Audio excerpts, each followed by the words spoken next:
bendecidos y tocados y ministrados a través de ella. Que tú, Señor, traigas la palabra idónea a nuestras vidas y que podamos aprender mucho, mucho de ti en esta tarde y sobre todo ponerlo en práctica. Gracias por esta oportunidad de aprender, de crecer, de madurar. Dejamos este tiempo en tus manos, en el nombre de Jesús. Amén. Los chicos pueden pasar a sus clases, por favor, los demás nos quedamos aquí. Les recuerdo que en estos últimos cultos, en estas últimas reuniones, hemos estado hablando de un gran personaje de la Escritura, personaje que tiene un libro en la Biblia, el famoso y profundo libro de Daniel.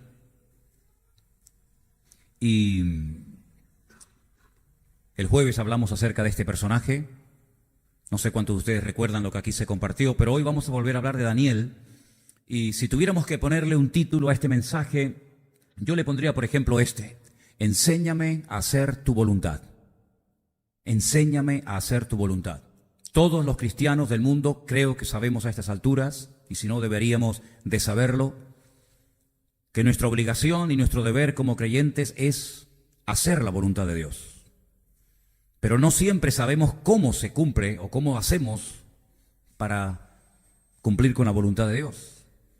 Este título nace de un versículo que leía esta semana en uno de los salmos, concretamente en el Salmo 143, versículo 10. David, autor de ese salmo, le pedía al Señor: Señor, enséñame a hacer tu voluntad, porque tú eres mi Dios.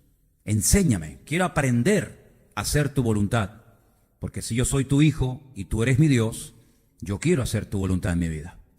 Si hay una persona en la historia bíblica que supo aceptar y llevar a cabo el diseño de Dios para su vida, sin lugar a dudas, fue Daniel. Daniel es un hombre con el cual a lo mejor muchos de ustedes se van a sentir identificados, porque Daniel es un hombre que tuvo que dejar su tierra, no porque le hacía gracia dejar su país y marcharse a otra tierra a buscar trabajo o a emprender una vida nueva, sino que fue forzado, fue obligado a abandonar su país, a abandonar su tierra, y lo llevaron cautivo a una nación que en este momento sería Irak, pero que en aquellos tiempos se llamaba Babilonia, cuyo rey principal o más conocido era nada más y nada menos que el rey Nabucodonosor. Daniel sabía perfectamente que nunca más, escuchen bien, nunca más volvería a pisar su tierra. La parte sur del país de Israel donde él vivía, donde estaba generalmente, o donde estaba afincada las tribus de Judá y de Benjamín, allí estaba la ciudad de Jerusalén, allí estaba el templo, y todo eso quedó totalmente destruido. Nabucodonosor destruyó la ciudad, quemó el templo, tumbó las murallas, y Daniel sabía perfectamente, más o menos con 17, 16, 18 años de edad más o menos, que cuando lo llevaran cautivo a Babilonia, nunca más volvería a su país. Él no se llenó de rabia contra Dios, ni contra Nabucodonosor, rey de Babilonia. Él no le dio lugar a la angustia, a la frustración, a la amargura, a la queja, sino que él supo encajar todos aquellos acontecimientos con una serenidad y con una confianza en el Señor total. Porque él sabía perfectamente que aquellos acontecimientos no habían ocurrido por casualidad. Él sabía perfectamente que detrás de la destrucción de la ciudad, detrás de la destrucción del templo, etcétera, etcétera, algo había sucedido en el mundo espiritual, algo había ocurrido durante mucho tiempo en ese lugar que había provocado esta catástrofe nacional. Así es que él es llevado junto con 4.600 cautivos a Babilonia. Ese es el número que nos da la Escritura, después le diré dónde, de cautivos que fueron llevados a Babilonia. 4.600 personas. Y después les pondré al final, si me acuerdo, y hay tiempo para decirlo, una tarea para que ustedes vean cuántos regresaron después de un tiempo a Jerusalén. 4.600 fueron los hombres que fueron llevados, deportados a Babilonia. Pero yo quiero que ustedes descubran en diferentes partes de la Escritura cuántos volvieron después de unos años. Ahora, Daniel sabía perfectamente que él nunca más volvería a su tierra, pero miles de judíos sí volverían. Sí volverían. Porque él era un hombre que conocía las Escrituras. Y cuando una persona conoce las Sagradas Escrituras, a las cosas que ocurren, a las circunstancias que acontecen, se las interpreta desde una forma, desde un punto de vista completamente diferente. Repito, él no era un amargado, él no era un frustrado, él no estaba enfadado con Dios, ni mucho menos. Pero él sabía perfectamente que detrás de todos estos movimientos de multitudes de personas, de muertos, de cadáveres, de incendios, de destrucciones, de guerras, etc., Dios tenía todo bajo control. Y a través de un profeta, que ahora vamos a leer algunos de sus textos, él sabía perfectamente que miles de judíos volverían algún día otra vez y restaurarían la ciudad de Jerusalén y volverían a reconstruir el muro y volverían otra vez a reconstruir el templo, etcétera, etcétera. Pero vamos primeramente a Daniel capítulo 9, los 2 primeros versículos de este capítulo extraordinario. Vamos a prestar atención a esos 2 versículos. Daniel 9, 1 y 2. Y dice así: en el año primero de Darío, hijo de Asuero, de la nación de los Medos, que vino a ser rey sobre el reino de los caldeos, en el año primero de su reinado, yo, Daniel, miré atentamente en los libros el número de los años de que habló el Señor al profeta Jeremías, que habían de cumplirse las desolaciones de Jerusalén en 70 años. Digan conmigo, 70 años. Más fuerte, 70 años. Daniel sabía que no iban a estar toda la vida en Babilonia, solamente estarían 70 años. Y después de estos años, volverían a su tierra. Y lo sabía porque él leía atentamente en los textos que el profeta Jeremías había dejado escrito, donde él profetizaba la destrucción de Jerusalén y 70 años después la reconstrucción de la misma ciudad. Leamos dónde Jeremías profetizó ese número de años. Jeremías 25, del 11 en adelante, dice así. Presta atención, hermano. Toda esta tierra será puesta en ruinas y en espanto. Y servirán estas naciones al rey de Babilonia 70 años. Y cuando sean cumplidos los 70 años, castigaré al rey de Babilonia y a toda aquella nación por su maldad, ha dicho el Señor. Y la tierra de los caldeos, y la convertiré en desiertos para siempre. Y traeré sobre aquella tierra todas mis palabras que he hablado contra ella, con todo lo que está escrito en este libro profetizado por Jeremías contra todas las naciones. Versículo 14.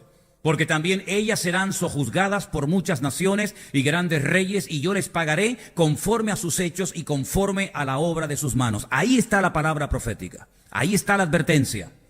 Ustedes son llevados cautivos a Babilonia por 70 años, pero después de esos 70 años, muchos volverán. Lo vuelvo otra vez a decir en el mismo libro, capítulo 29, versículo del 10 en adelante, y dice así: porque así ha dicho el Señor, cuando en Babilonia se cumplan los 70 años, yo os visitaré y despertaré sobre vosotros mi buena palabra para hacerlos o para haceros volver a este lugar. Porque yo sé los pensamientos que tengo acerca de vosotros, dice el Señor, pensamientos de paz y no de mal, para daros el fin que esperáis.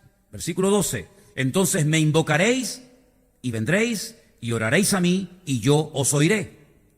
Y me buscaréis y me hallaréis, porque me buscaréis de todo vuestro corazón. Y termino con este versículo. Y seré hallado por vosotros, dice el Señor, y haré volver vuestra cautividad y os reuniré de todas las naciones y de todos los lugares a donde os arrojé, dice el Señor, y os haré volver a este lugar de donde os hice llevar. ¿Cuántos dicen amén?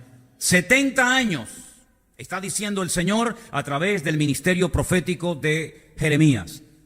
Daniel se va a Babilonia cautivo junto con 4.600 hombres más, y estando allí dice que atentamente él leía estas profecías. Él prestaba atención a estas declaraciones del profeta Jeremías, que ya había muerto, lógicamente. Pero él se agarraba a aquellas palabras, y por eso él no entró en una crisis de identidad, por eso él no se rebela contra Dios, por eso él no se amarga por estar en un país que no ha decidido estar en él, porque él sabe perfectamente que detrás de todo esto hay un plan divino, detrás de todo esto está la mano de Dios. Es decir, él entiende y acepta el diseño de Dios para su vida.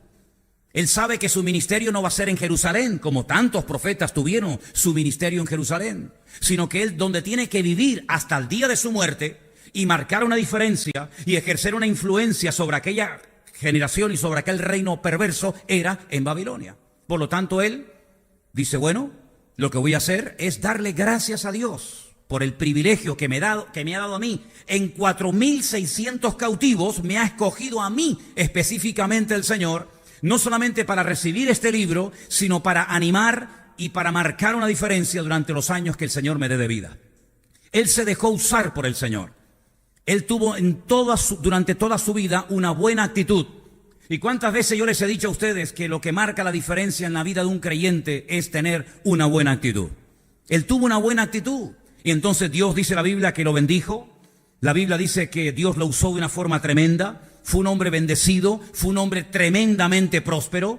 Llegó a ser, por así decirlo, el primer ministro en Babilonia. Después del rey, el hombre más importante de todo el país, de todo el imperio, fue sin lugar a dudas el profeta Daniel. Ahora bien, esa buena actitud hizo que Dios pudiera usarlo. Esa buena actitud hizo que él entendiera las cosas que Dios quería hacer en aquella nación y a través de aquella nación. Él se dio cuenta que en más de una ocasión fue protegido sobrenaturalmente de la muerte. El jueves, por ejemplo, los que estuvieron aquí saben que él fue protegido de morir despedazado por leones. Cuando se firmó un edicto en el que se prohibía durante 30 días orar a cualquier dios o pedir cualquier cosa a cualquier hombre, él dice que abría las ventanas de su casa en dirección a Jerusalén, como solía hacerlo anteriormente al edicto, y por la mañana, por la tarde y por la noche daba gracias a Dios y oraba al Señor cada día. Por lo tanto, eso le causó que le hicieran una especie de complot y terminaron arrojándolo dentro de dentro de un foso lleno de leones. Pero Dios lo protegió de una forma sobrenatural y eso no fue casualidad.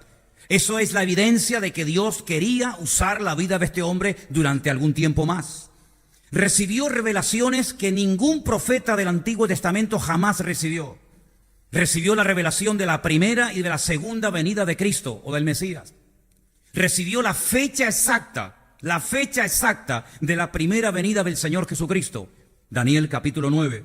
Recibió palabras proféticas tan fuertes, tan extensas, tan profundas, que dice que él no lograba entender qué es lo que Dios quería decirle a través de aquellas palabras. Pero él las escribía y el Señor le decía, séllalas, escríbelas, consérvalas, porque esto no es para tu tiempo, esto es para los tiempos del fin. Dios lo usó muchísimo a la hora de interpretar sueños. De hecho, el rey Nabucodonosor en varias ocasiones tuvo que recurrir a él para entender y para saber qué es lo que había soñado. Así que este hombre está en Babilonia, pero la pregunta que debemos de hacernos todos en esta tarde es ¿por qué Dios sacó a este pueblo, a esta tribu del sur de Israel y lo lleva a Babilonia por 70 años? ¿Qué hay detrás de todo esto? Daniel sabía perfectamente, y espero que todos y cada uno de nosotros también lo sepamos, que Dios jamás se va a equivocar en lo que haga o en lo que diga. ¿Cuántos dicen amén? Daniel sabía perfectamente, y nosotros también juntamente con él, que Dios nunca se va a pasar ni a quedar corto con nosotros. Que todo está bajo el control y la soberanía de Dios. Que Él sabe lo que hace, aunque no lo entendamos, pero Él sabe lo que hace. Daniel sabía que su Dios, al cual él amaba y adoraba, sabía que Dios no obra jamás guiado por un sentido egoísta o injusto, más bien todo lo contrario. Dios es la justicia personificada y no hay ninguna posibilidad de que Dios actúe con nosotros o con su pueblo de una forma injusta o de una forma incorrecta. ¿Cuántos lo creen? Por lo tanto, lo que hace este hombre en el capítulo 9, es un capítulo muy extenso, yo he escogido algunos versículos que leeremos ahora, pero les pido que lo lean tranquilamente en casa. La primera parte del capítulo 9 es una oración, pero no una oración simple y para salir del paso, sino es una auténtica confesión pública de sus pecados y de los pecados de su país, que son los que han producido el cautiverio. Vamos a leer, por ejemplo, en Daniel capítulo 9, a partir del versículo 5 hasta el versículo 14, y van a darse cuenta de cosas muy interesantes que Daniel ora en esa oración. Daniel dice, hemos pecado, él se incluye, hemos pecado, hemos cometido iniquidad, hemos hecho impíamente, hemos sido rebeldes, nos hemos apartado de tus mandamientos y de tus ordenanzas. No hemos obedecido a tus siervos los profetas que en tu nombre hablaron a nuestros reyes, a nuestros príncipes, a nuestros padres y a todo el pueblo de la tierra. Tuya es, Señor, la justicia y nuestra la confusión de rostro, como en el día de hoy lleva todo hombre de Judá, los moradores de Jerusalén y todo Israel, los de cerca y los de lejos, en todas las tierras a donde los has echado a causa de su rebelión con que se rebelaron contra ti. Oh Señor, nuestra es la confusión de rostro de nuestros reyes, de nuestros príncipes y de nuestros padres, porque contra ti pecamos. Oh Señor Dios nuestro, del Señor Dios es el tener misericordia y el perdonar, aunque contra Él, otra vez lo menciona, nos hemos rebelado. No obedecimos a la voz del Señor nuestro Dios para andar en sus leyes que Él puso delante de nosotros por medio de sus siervos los profetas. Todo Israel traspasó tu ley, apartándose para no obedecer tu voz, por lo cual ha caído sobre nosotros la maldición y el juramento que está escrito en la ley de Moisés, siervo de Dios, porque contra Él pecamos. Él ha cumplido la palabra que habló contra nosotros y contra nuestros jefes que nos gobernaron, trayendo sobre nosotros tan grande mal, pues nunca fue hecho debajo del cielo nada semejante a lo que se ha hecho contra Jerusalén. Conforme está escrito en la ley de Moisés, todo este mal vino sobre nosotros y no hemos implorado el favor del Señor nuestro Dios para convertirnos de nuestras maldades y entender tu verdad. Versículo 14. Por tanto, Señor, veló sobre el mal y lo trajo sobre nosotros, porque justo es el Señor Dios en todas sus obras que ha hecho, porque no obedecimos a su voz. Si ustedes leen todo el capítulo 9, o gran parte de este capítulo, se van a dar cuenta de que Daniel se da cuenta de que ha habido rebeldía, ha habido desobediencia, ha habido pasotismo, ha habido frialdad, ha sido un desastre la relación del pueblo con Dios. Y todo eso ha traído como consecuencia que el país esté peor que nunca. ¿O ustedes creen que los países caen de la noche a la mañana de un nivel de riqueza a un nivel de miseria así por arte de magia o de gracia? No, hay un proceso, hay una descomposición moral y espiritual detrás de todo eso. Hay leyes injustas, hay pecado, hay soberbia, hay rebeldía, hay brujería, hay santería, hay adulterio, hay muerte, hay injusticia. Es un cúmulo de cosas. Y Daniel sabe perfectamente que ellos se merecen estar allí en el cautiverio, porque por la vida que han llevado, por no haber tenido una sana y correcta relación con el Señor, ahora están sufriendo las consecuencias. Y por eso él dice, hemos pecado, no hemos obedecido tus leyes, hemos hecho caso omiso de los profetas que venían y nos hablaban en tu nombre, no obedecimos tu ley. Este pueblo se acostumbró a vivir así, como muchos hoy en día se acostumbran a vivir en desorden y creen y se engañan a sí mismos que Dios no se entera o no va a actuar en consecuencia. Esta gente decía, somos judíos, el pueblo escogido de Dios, Dios vive aquí. Por si no lo sabían ustedes, el único lugar del mundo donde el Dios nuestro al cual adoramos y servimos decidió vivir 24 horas al día y no salir de ahí nunca, fue en la ciudad de Jerusalén, en el Santo Santorum, en el lugar santísimo del templo de Jerusalén. Esto creó en ellos, más que un sentido del deber y de la responsabilidad, un orgullo nacional, diciendo, Dios no vive en Babilonia, Dios no vive en Nínive, Dios no vive con las naciones que nos rodean, pero nuestro Dios vive con nosotros, está con nosotros. Tenemos el arca del pacto, el arca sagrada, tenemos las tablas de los 10 mandamientos, tenemos los querubines, tenemos el altar del incienso, no tenemos nada. Se convirtió en un pueblo de gente religiosa, que creían que eran intocables, porque vivían en Jerusalén, porque eran judíos y porque eran descendientes de los patriarcas Abraham, Isaac y Jacob. Y se acostumbraron a pecar y también se acostumbraron a ir al templo. Jeremías durante 40 años les dijo, os estáis equivocando, estáis jugando con fuego, queridos. Si creéis que vuestros pecados no van a sufrir severas consecuencias, os equivocáis gravemente. Estáis cavando vuestra propia fosa y tarde o temprano esto se va al garete. Y ese templo del cual estáis tan orgullosos, un pagano, el rey más pagano y soberbio, lo va a destruir. Se reían del profeta, lo azotaban, lo escupían, lo metían dentro de una cárcel para taparle la boca. Pero Jeremías seguía y seguía, noche y día, 40 años, mañana, tarde y noche, mañana, tarde y noche. Toda una generación escuchó las palabras de advertencia de Jeremías. Creían que era un traidor, que se había pasado al enemigo, porque las tropas de los caldeos, de los babilónicos, habían rodeado la ciudad de Jerusalén, y él les decía a los soldados de Judá, él les decía al rey de Israel, de Judá, arrepiéntanse, y si no se van a arrepentir, no sigan peleando, porque esta batalla no la vais a ganar. Dice que de esta manera los enemigos decían de Jeremías que desmoralizaba a las tropas, que hacía que los soldados tuvieran miedo y pensaran en la posibilidad de entregar las armas al enemigo. Pero él les decía, no peleen una batalla que no van a ganar, en la cual pueden perder la vida, porque por vuestros pecados, por vuestra idolatría, etcétera, etcétera, esta ciudad va a ser destruida. Y así fue. Ellos creyeron durante muchos años que Jerusalén era intocable, la ciudad del gran rey, en el monte de Sión, donde tenemos allí nuestro templo, nuestra Torá, etcétera, etcétera. El enemigo no podrá entrar a esta tierra porque estamos protegidos de la mano del enemigo. Hermanos, nosotros los cristianos estamos protegidos de la mano del enemigo, sí, claro, pero siempre y cuando estemos alineados con él. Si estamos conectados con el Señor, si estamos viviendo según su voluntad, nada ni nadie nos puede parar ni destruir. El enemigo ni siquiera se puede acercar a nuestra vida. Pero en el momento en el que bajamos la guardia, en el momento en el que no hacemos la voluntad de Dios, somos tan vulnerables como cualquiera. Y eso fue lo que ocurrió. Jerusalén fue destruida. Se preguntarán ustedes, ¿y por qué enfatiza tanto el profeta Jeremías 70 años, 70 años, 70 años? ¿Por qué? Ya lo hemos explicado en varias ocasiones. Para los que lo saben y para los que lo ignoran, lo volveré a repetir. Dios les dio al pueblo de Israel una ley, una Torá, unas instrucciones, en las cuales hay 613 mandamientos.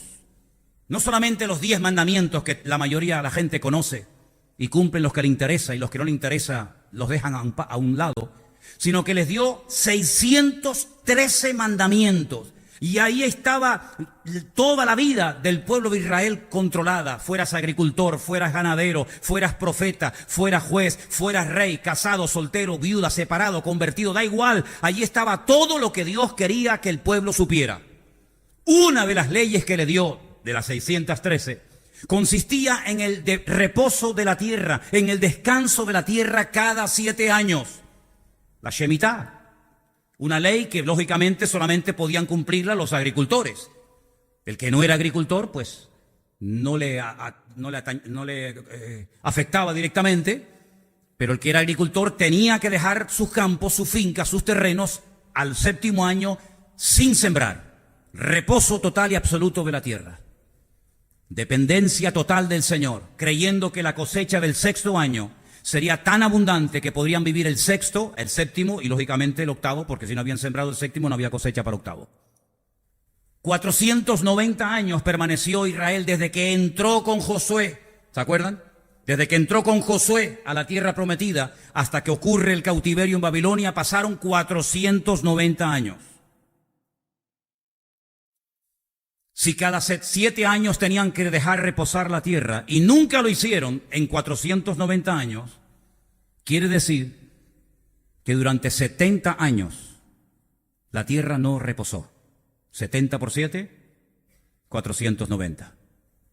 Esa es la razón por la que el profeta Jeremías dice 70 años, 70 años, 70 años. Hay un versículo que quiero que leamos en esta tarde para que veáis cómo Dios quería que la tierra reposara sí o sí. Segunda de Crónicas, capítulo 36, versículos 20 y 21.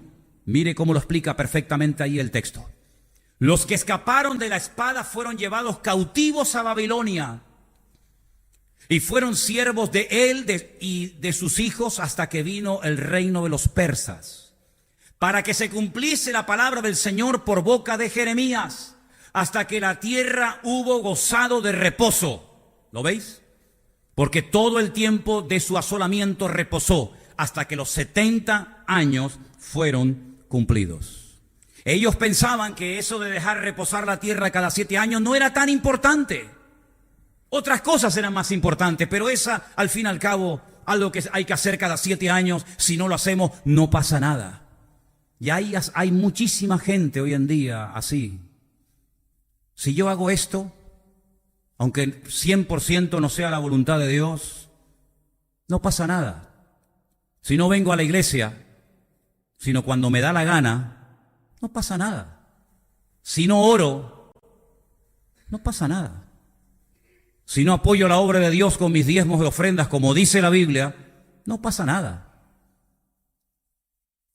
Si llevo una doble vida y mi vida privada es completamente opuesta a mi vida pública, no pasa nada.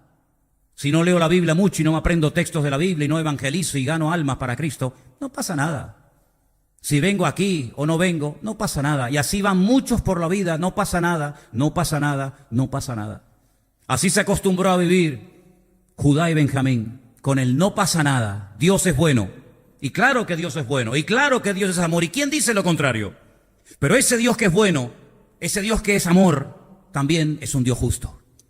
Y establece leyes y normas, te gusten o no te gusten. No es Dios el que se tiene que adaptar a nosotros. Somos nosotros los que tenemos que adaptarnos a Él y obedecerle a Él. No es que yo pellizco de la Biblia, esto me gusta, esto me gusta, esto me gusta, pero esto no me hace gracia, lo dejamos para un lado. O como algunos hacen, creyéndose sabios, y dice que algunos queriendo ser sabios hacen necios. Esto es para los cristianos, esto es para los judíos.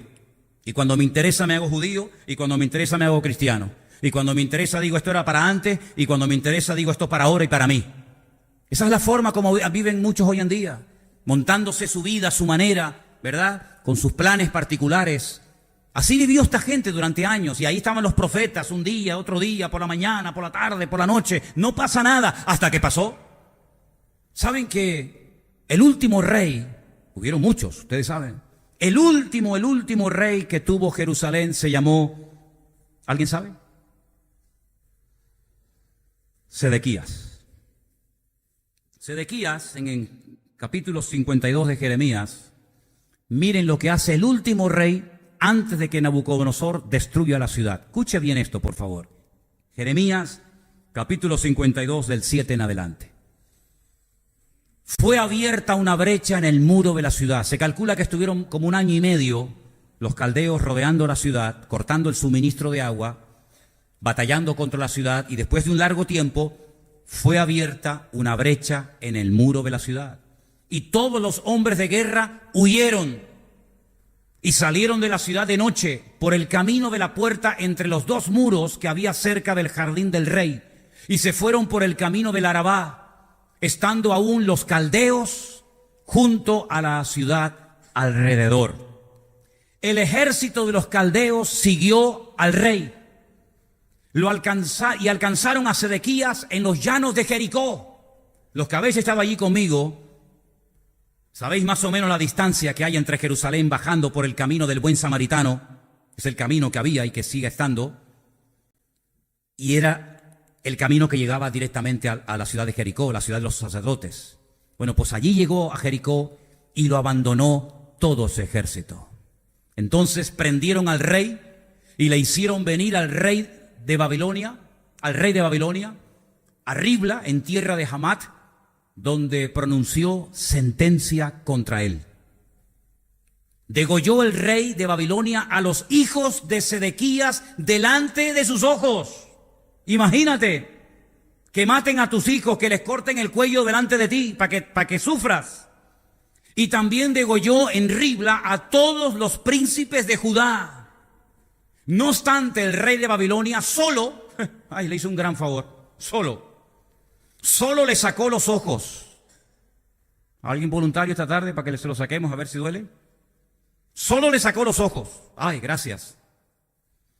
Y le ató con grillos y lo hizo llevar a Babilonia y lo puso en la cárcel hasta el día que murió. Duro esto, ¿eh? ¿Te gustaría terminar así tu vida? Terrible, ¿no? Esto se podía haber evitado. La muerte de Ezequías se podía haber evitado.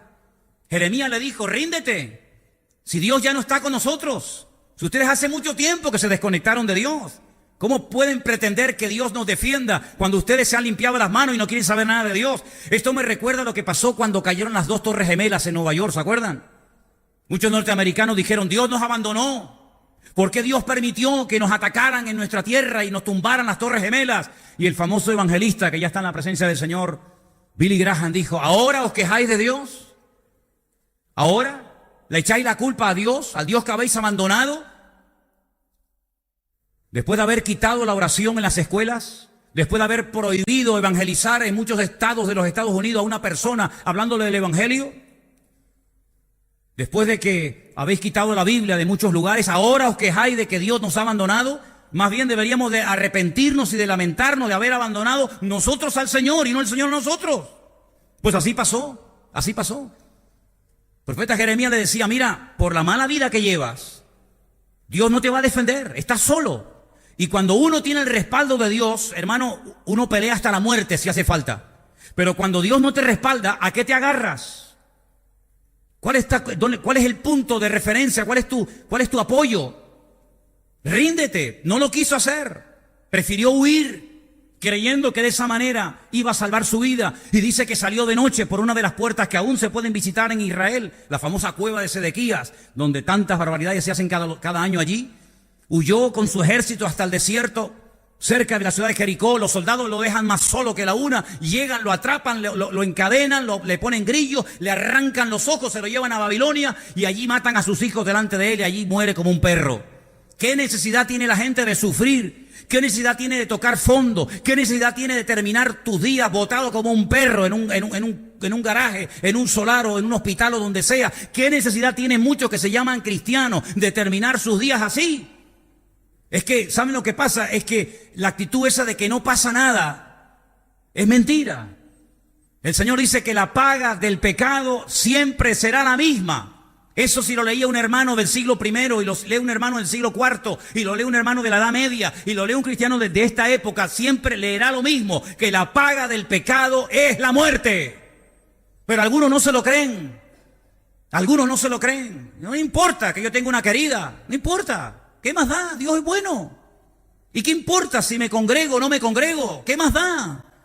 ¿Y qué más da si leo la Biblia o no leo? Total, Dios no sabe nada, no se entera. Es como un viejito cansado que ya tiene tantas cosas en la cabeza y tiene tantos asuntos que resolver, que ya si yo hago lo malo o lo bueno, él ni se da cuenta.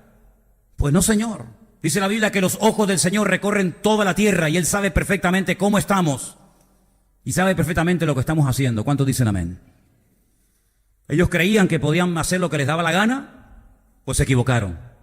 Desde el más grande hasta el más pequeño, todos se equivocaron, todos. Ahora fíjense el método, ¿no? Primero viene la palabra, la amonestación. La palabra para sacudir a la gente, para amonestarte, para abrirte los ojos. No haces caso, no quieres oír. Prefieres matar al vocero que hacer caso al mensaje. Muy bien, viene el juicio, viene el castigo. En este caso, ustedes que aman tanto esta tierra, fuera de aquí, esta tierra es mía, porque la tierra de Israel no es de los judíos, la tierra de Israel es de Dios. Dios es el dueño, mía es la tierra y su plenitud. Aquí nadie tiene tierra, aunque tengas tu título de propiedad, aunque tengas tus escrituras, el planeta Tierra le pertenece al único dueño, y el dueño de toda la tierra es el Señor de los ejércitos, a Él sea la gloria. Así que si ustedes no cumplen con las condiciones que yo pongo para vivir aquí, fuera de mi tierra. Y lo sacó 70 años porque Dios había dicho, yo quiero que mi tierra, yo quiero que mi ciudad, yo quiero que mi país cada 7 años se pare y solamente se dediquen a orar, a cantar, a adorarme, a honrarme, a servirme, y que durante ese año no hagan nada más que honrarme y servirme a mí. ¿No queréis hacer caso? Fuera de mi tierra 70 años. Y esas profecías que habían quedado escritas por la pluma de Jeremías, se las llevó. Allí estaban las escrituras en Babilonia. Y Daniel leía y decía, algún día saldréis de aquí. Algún día saldréis de aquí. Él no iba a volver otra vez a Jerusalén, pero Dios algún día va a restaurar y Dios algún día va a bendecirnos. ¿Cuántos dicen amén? Quiero leerles un versículo. Quiero leerles en Jeremías, el capítulo 52, versículos del 28 al 30. Dice, este pueblo que Nabucodonosor llevó cautivo en el año séptimo llevó a 3.023 hombres de Judá. En el año 18 del mismo rey Nabucodonosor, llevó cautivas de Jerusalén a 832 personas. En el año 23, hay como grupos, ¿no? En el año 23, Nabuzaradán, capitán de la guardia, llevó cautivas a 745 personas de los hombres de Judá Todas las personas en total fueron, ¿cuántas? 4.600. Es decir, 4.600 personas se lleva cautivas, aparte de los que había matado, los que habían destruido en Jerusalén. 4.600 personas se los lleva cautivos a Babilonia. El salmo que se leyó esta tarde tiene que ver con los cautivos que fueron llevados a la fuerza a Babilonia. ¿Se acuerdan el salmo? Pónmelo otra vez. Ese salmo 137. Cuando llegan a Babilonia, cansados, heridos, maltratados, pero con algunos instrumentos musicales, junto a los ríos de Babilonia. ¿Cuáles son los ríos de Babilonia? ¿Por qué se llama Mesopotamia? Porque están los dos ríos, el Tigris y el Éufrates, exactamente. Junto a esos ríos de Babilonia, allí nos sentábamos y llorábamos, acordándonos de Sión. Sión es una palabra que se utiliza muchas veces para referirse a Jerusalén, aunque hay un monte a las afueras de Jerusalén que se llama el monte de Sión, pero muchas veces en vez de decir Jerusalén, se emplea la palabra Sión, ¿vale? Sobre los sauces, esos árboles que están junto a las riberas de los ríos, ¿sabéis cómo son, verdad? En medio de ella colgamos nuestras arpas. No tenían ganas de cantar, se les fue el gozo, se les fue la alegría.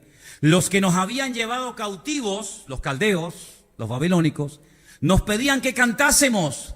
Oye, pues aprovechemos, aunque estamos doloridos y sin fuerzas, aunque estamos humillados, aunque estamos cansados, aunque estamos destruidos porque han quemado nuestra ciudad. Bueno, si los inconversos nos piden que les cantemos, aprovechemos la tesitura, aprovechemos el momento para por lo menos hablar de nuestro Dios y cantarles algún salmo y dar testimonio. No, dice, los que nos habían desolado nos pedían alegría y decían, cantadnos alguno de los cánticos de Sión. Y ellos decían, ¿cómo cantaremos cántico al Señor en tierra de extraños? Y ahí viene esa frase que la encuentras por todas partes, y los colgantes, si me olvidare de ti, Jerusalén, pierda mi diestra su destreza y mi lengua se pega a mi paladar. Eso decía, o dice el Salmo, ¿verdad? Tremendo, ¿no? Esa tristeza, ese dolor, todo eso se podía haber evitado perfectamente. Pero no hicieron caso a las palabras de Dios. Tampoco hicieron caso los hombres, la humanidad en los tiempos de Noé. Noé les hablaba y les predicaba y les advertía que viene el diluvio, que viene el diluvio. Prepárense. ¿Qué se creen que este arca que estoy construyendo es porque estoy aburrido y no tengo que hacer otra cosa en la vida? Nada, no le hicieron caso. Solo 8 personas se salvaron de toda la humanidad. Fueron más obedientes los camellos, los mulos, las ovejas, los animales fueron más obedientes y más sumisos al llamado de Noé que los seres humanos. Toda la raza humana pereció, salvo los 8 que entraron. ¿Qué les parece? Dios siempre hablando, Dios siempre advirtiendo, Dios siempre diciendo arrepiéntanse, buscad al Señor en tanto que hay tiempo, vuelvan a Dios, mira que las puertas están abiertas, mira que... Nada. Ahora no son capaces ni de cantar. Ahora no son capaces ni de hacer absolutamente nada. 4.600 personas llevadas cautivas. Yo les quisiera hacer una pregunta esta tarde a ustedes. ¿Alguien de los aquí presentes o alguien de los que nos ve sabe lo que le pasó y sabe los detalles de lo que le pasó a cada una de estas 4.600 personas? ¿Verdad que no? ¿Verdad que no? Pero yo les recuerdo que dentro de esa gran masa de gente, allí iba del cual estamos hablando esta tarde, Daniel, al cual le cambiaron el nombre en Babilonia y pusieron Belsasar, ¿se acuerdan? ¿Se acuerdan aquellos 3 amigos? Azarías, Ananías, Misael, que les cambiaron el nombre por Sadrat, Mesad y Abednego, divinidades babilónicas. De 4.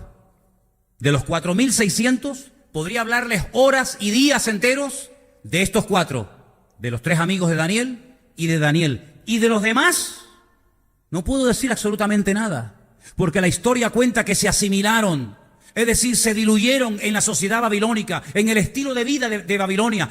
Tanto es así que cuando tú lees la Biblia antes del cautiverio, los meses del año tienen unos nombres completamente diferentes a los meses del año cuando regresan del cautiverio.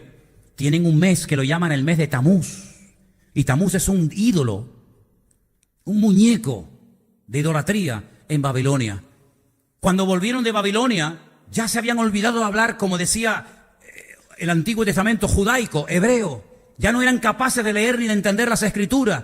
Nehemías, sobre todo Esdras, tenía que hacer un esfuerzo tremendo por leer despacito, por poner énfasis en cada una de las palabras y por poder para hacerles que pudieran entender las Escrituras, porque ya se habían olvidado, se habían asimilado, se habían acostumbrado tanto a la cultura de Babilonia, que hasta en los tiempos de Cristo solamente los religiosos sabían hablar hebreo. La inmensa mayoría de la gente habían adoptado el arameo, que era el idioma de los caldeos en Babilonia. ¿Qué les parece? Pero ¿por qué podemos hablar mucho de estos tres jóvenes, incluido Daniel? Porque ellos, desde el primer día que entraron en Babilonia hasta que murieron, se propusieron firmemente en su corazón tomarse en serio su relación con Dios. Y por eso pasaron a la historia como hombres de Dios. Por eso fueron usados a la hora de interpretar sueños. Por eso fueron salvados de los leones, del fuego, de los enemigos. ¿Por qué? Porque el que se toma en serio su relación con Dios, Dios lo bendice y Dios está con él. No importa si está en Babilonia, en Japón, en la China, en Venezuela, en España, en Estados Unidos o en la Conchinchina, da igual. Cuando una persona se toma en serio su relación con el Señor, Dios pelea y apoya y defiende a ese hombre. Y no importa dónde se encuentre, si está casado, soltero, si tiene trabajo o no tiene trabajo, si está en la cárcel o está en el ejército o está donde esté, no importa. Cuando una persona como Daniel y como estos jóvenes se toma en serio su relación con el Señor, aunque te cambien el nombre, aunque te quieran meter a la fuerza la religión y la filosofía y la cultura de Babilonia, no te van a cambiar. Te podrán cambiar por fuera, pero por dentro al hombre de Dios no se le puede cambiar, porque ha puesto su mirada y su confianza en el Señor. ¿Cuántos dicen amén? ¿Por qué hoy en día es tan fácil cambiar a un cristiano? Porque hay gente que viene a la iglesia y dentro de un año no los ven nunca más. Y a esta gente los apaleaban, los quemaban, los crucificaban, los echaban a los leones, los echaban al fuego y no había forma de cambiarlos. Le mataban al padre, le quemaban a los hijos, le mataban a la mujer, le violaban a las hijas delante, los llevaban a tierra extraña, le cambiaban el nombre, le ponían nombres de demonio y no había forma de que claudicaran tú. Al contrario, eran Nabucodonosor el que tenía que recurrir a ellos y pedir ayuda y tenía que decir, como el Dios de Sadrach, Mesach y Abednego y como el de Daniel, no hay otro Dios. ¿Y por qué hoy en día es tan fácil cambiar la mentalidad de un cristiano? ¿Por qué hoy en día es tan fácil manipular a muchos creyentes con falsas doctrinas? ¿Por qué hoy en día es tan fácil que hay creyentes que se van de una iglesia y se van a otra en la que creen totalmente diferente y se comen todo y a todo dicen amén y todo lo aceptan? ¿Por qué? Porque no hay compromiso y porque no hay una realidad, un compromiso real con el Señor. Porque algunos viven de cultos, porque algunos viven de internet, pero no viven de una comunión directa y verdadera con el Señor. Y por eso son tan manipulables, tan volubles. Y hoy están aquí, mañana están allá, y ahora te adoran, y mañana te apuñalan, y ahora te apoyan, y mañana te cuestionan. ¿Por qué? Porque no hay fundamento, porque no hay base. Pero en las vidas de esta gente, que no tenían pastor, no tenían iglesia, no tenían Biblia, no tenían internet, no tenían WhatsApp, no tenían Messenger, no tenían Facebook, no tenían nada, pero lo tenían todo, porque el que tiene a Dios lo tiene todo. ¿Cuántos dicen amén? Eso es lo que nos hace falta. Eso es lo que nos hace falta.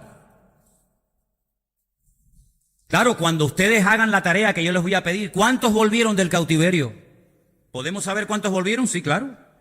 Léete Esdras, por ejemplo, y te van a dar los nombres de todos los hombres y personas que volvieron. Suma, a ver cuántos volvieron. ¿Cuánto le costó a Esdras, a Nehemías y a Zorobabel? ¿Cuánto le costó animar a la gente que volvió para que arrancaran de cero y se pusieran manos a la obra y comenzaran a construir el templo? Mira, esta historia de antes, durante y después de la destrucción del templo es enorme. Hay centenares de capítulos y de información. Pero cuando vuelven del cautiverio, cargadas las alforjas, porque resulta que hay un rey llamado Ciro. Esto es una historia buenísima, porque este rey Ciro, antes de que naciera, 150 años de que naciera este rey persa, este iraní, a través de los labios y del ministerio del profeta Isaías, escribe un texto en el que dice que un día va a nacer un niño al cual sus padres le van a poner por nombre Ciro, que será el ungido del Señor y será el que le permita a Judá y a Benjamín volver a Jerusalén a restaurarla. ¿Qué te parece? Cuando volvieron cargados de oro, de plata, de bronce, de todo tipo de materiales para la reconstrucción del templo, porque el Señor le había dicho al rey Ciro, tú me tienes que levantar casa en Jerusalén. Tú personalmente a través de esta gente. Cuando ellos vuelven a Jerusalén, comienzan a poner manos a la obra, pero el templo se detiene. Y por ahí llega un día, un tal Ageo. ¿Conocen a Ageo? ¿De qué lo conocen? De la Biblia. Bueno. Llega Ageo y les dice, oye, ¿por qué el templo está abandonado? Es como un edificio que se empezó a construir y se dejó a medias. Como cuando vino la crisis, ¿se acuerdan?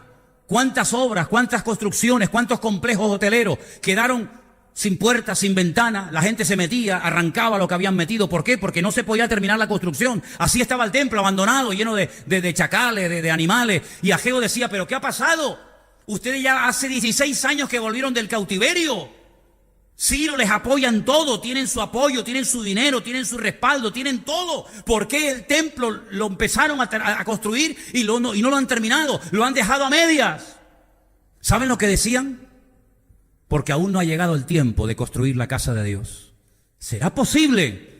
Pero ¿cómo que no ha llegado el tiempo? Pero es que no hemos estado 70 años en el cautiverio, privados de nuestra libertad, donde hemos sido esclavos, donde no hemos tenido vacaciones, donde hemos trabajado como negros y ahora por fin somos libres. El rey más poderoso de la tierra nos respalda, nos da dinero, nos manda ayuda y resulta que hemos empezado la obra y la hemos dejado a media. Y Ageo decía, ¿y dónde está el dinero?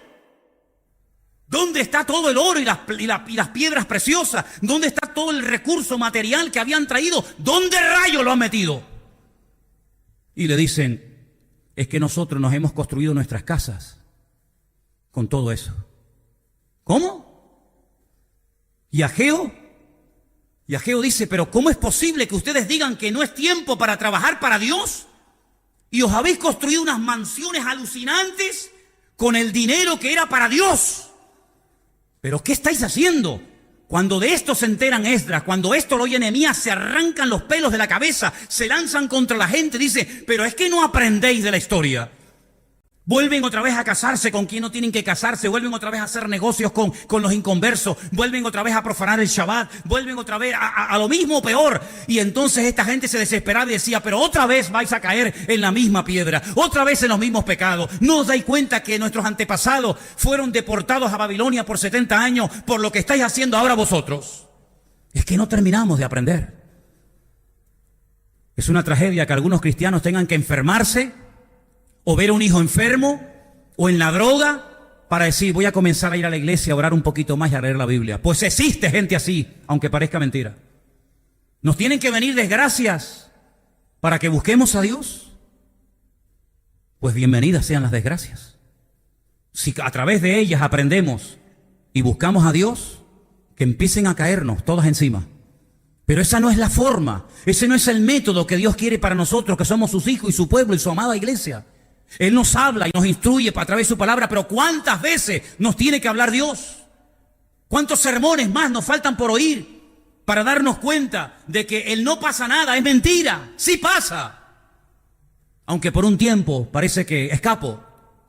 Bueno, pues queridos hermanos, en este ambiente se crió Daniel hasta el día de su muerte.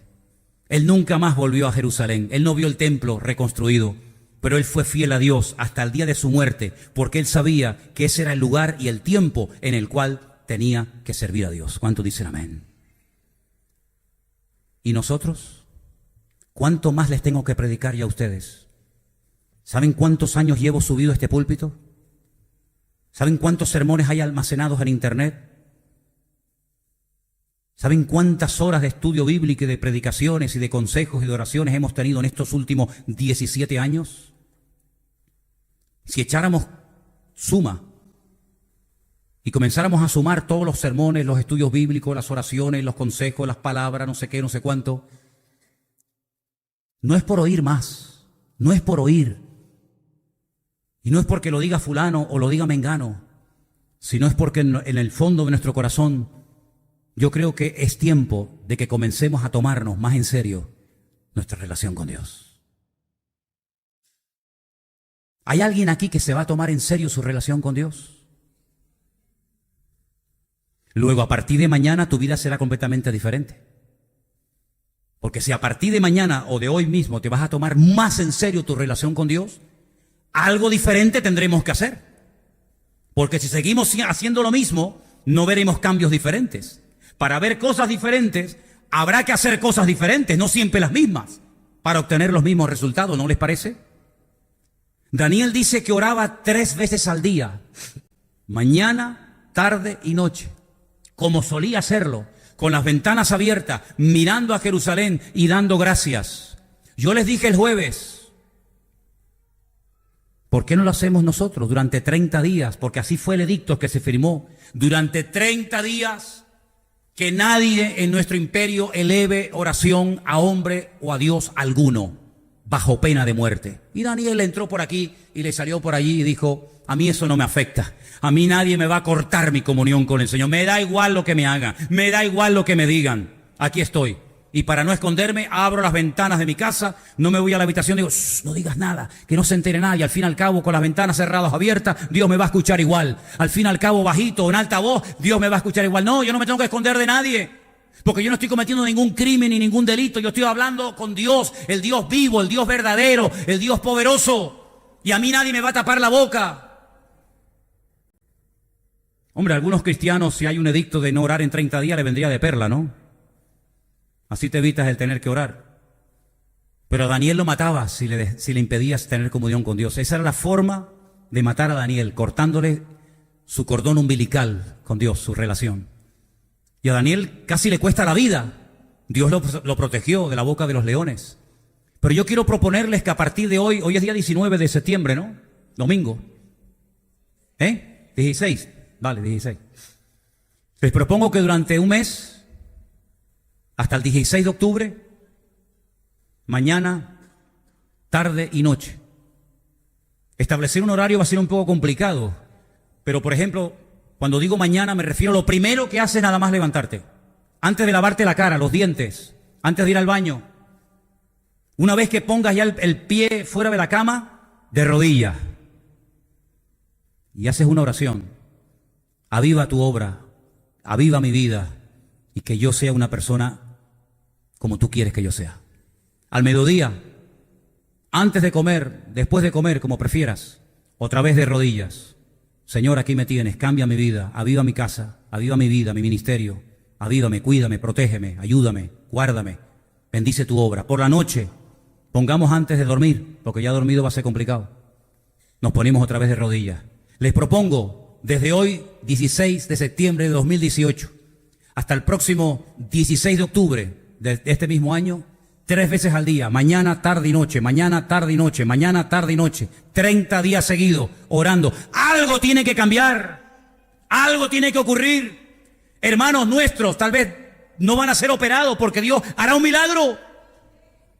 Hermanos nuestros que necesitan un milagro, pero de verdad, si no se nos van, tal vez Dios lo puede sanar en estos 30 días. Hijos tuyos, hijos que se te fueron y no saben ni dónde andan metidos, que no quieren saber nada de Dios, ni de la Biblia, ni de iglesia, ni de nada. ¿Quién sabe si estando ahí sentada un día te entra y caes de rodillas y acepta al Señor? ¿Por qué no? Ese marido que se fue, o esa mujer que se fue, o esa enfermedad que tienes, o esa depresión. Oye, yo no sé, pero en estos 30 días yo tengo la confianza de que algo puede cambiar, pero hay que ser serio. Mañana, tarde y noche, mañana, tarde y noche. Y si no pasa nada, y si todo sigue igual, que no lo creo, después de 30 días, por lo menos oré mañana, tarde y noche, durante 30 días a mi Señor. Así que, queridos hermanos,